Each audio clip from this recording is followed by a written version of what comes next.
Hey guys, welcome back to SkinnyBru Rugby. This weekend's second game for Super Rugby Unlocked is the Griquas versus the Stormers in Kimberley.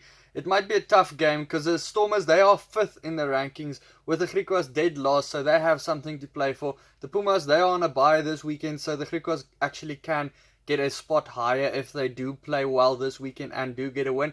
If there's any team they do get a win against in the major four or the big four of the South African unions, it is the Stormers, because the Western Province haven't beaten the Griquas since 2018, so they didn't beat them at all in 2019.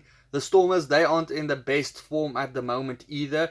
If you look at their last 3 games, they won 2 out of those ones. There was 2 close ones. The one was against the Pumas, the one was against the Lions, and last week was a thrashing against the Bulls, 39-6. So they were absolutely outplayed in that one.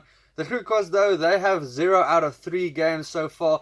Last week was a slaughtering by the Lions, where they were totally outplayed in that game. I do think it's going to be a good game though, with Jaco Paper being the referee. The weather doesn't look too good for the game. Yes, it doesn't look too bad if you read it up there, but it looks like there might be stormy weather going that direction again. So hopefully for the Stormers, they can play a full game this weekend, not like last week against the Bulls. If we do look at the squads, Steven Kitshoff, he's going to play his 100th game for the Stormers this weekend. The 2 front rows are going to be important this game. The Griquas, they were outplayed in the front row last week against the Lions, and hopefully for them, they can keep the Stormers away from the scrum facet again.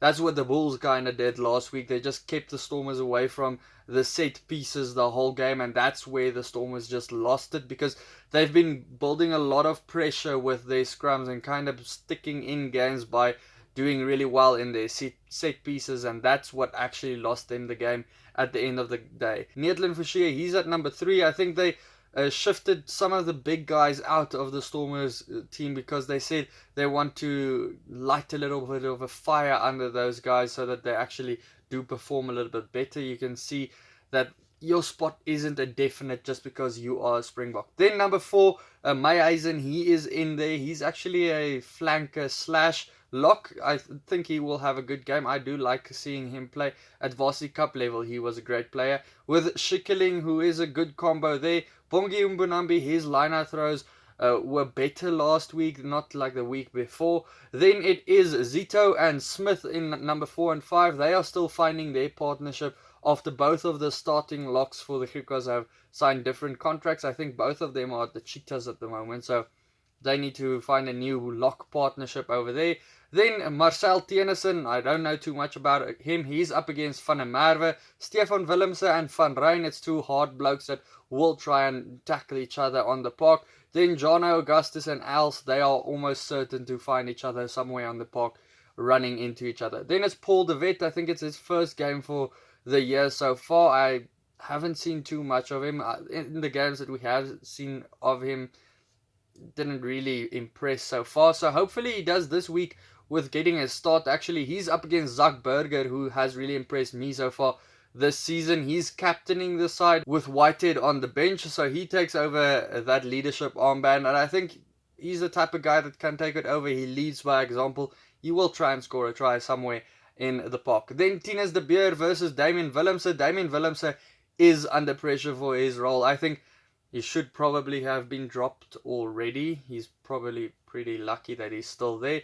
Look, he's not been in great form whatsoever, so hopefully he does get back to form. There is talks of him joining the Bulls as a number 12.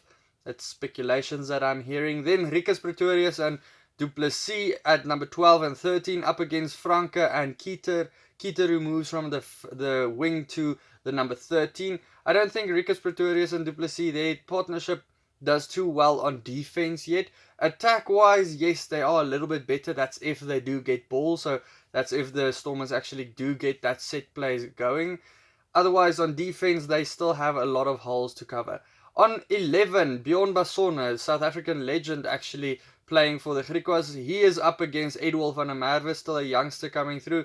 Edries Arendse, he's playing his 100th cap for the Griquas, up against Angelo Davids, who's making his debut. If you're from a different country or you don't really know who Angelo Davids is, look out for him. He's a great 7-star. He's a breakthrough star, actually. He's still young, hasn't played a lot of 7s yet. He did really well in this Curry Cup under 21 tournament for this teams, and I think he will do well in this level as well. Scored a lot of tries. At the number 15, Verity Am, he's an impressive player so far. I like how he just gets the ball. That interception he got against Yankees with that cross kick. He's a good player at number 15. Then Warwick Geland, he's been out of form so far for the Stormers. Hopefully for him, he does get better soon. Then we get to the benches. It is uncertain to say what bench the Stormers are actually going to field, because they just basically say on the day what team they are actually going to field. But there are 26 guys listed there. Skara and Tubeni and Frans Malherbe, 2 Springboks over there. You have Roan Nel, who's been in the Springbok mix before. He's back from his injury, so it's good to have him back there. Murat and Van Sail could feature on the bench. This week they were actually a little bit criticized by Jake White for not using their 6-2 split on the bench correctly, and I have to tend to agree. You want to have that 6 players or that energy for your pack up earlier in the game, then wait until the end, and then maybe the game gets cancelled. Then you have Beerwinkel at number 17 for the Griquas. He's been in great form as well. Last week I don't think he did too well against the Lions though. They also have George Whitehead, the experienced player, on number 22, and then Harlan Claassen at number 23. Guys, it is a difficult one to call. As always, the Stormers are probably favourites when they do play the Griquas. The Griquas are a team that likes to surprise the Stormers though. They do like beating them. So, yeah, as a Stormers fan, I am always wary of the Griquas, but I do think the Stormers can pull it through if they can get their set-piece game going. If they can get a couple of scrums going. I do think they'll win this game by 15 points, but yeah, it's a difficult one to call. Let me know your prediction down in the comments below. Check out these other prediction videos for the rest of the weekend. Hit the subscribe button, and then I'll see you for the next one. Cheers.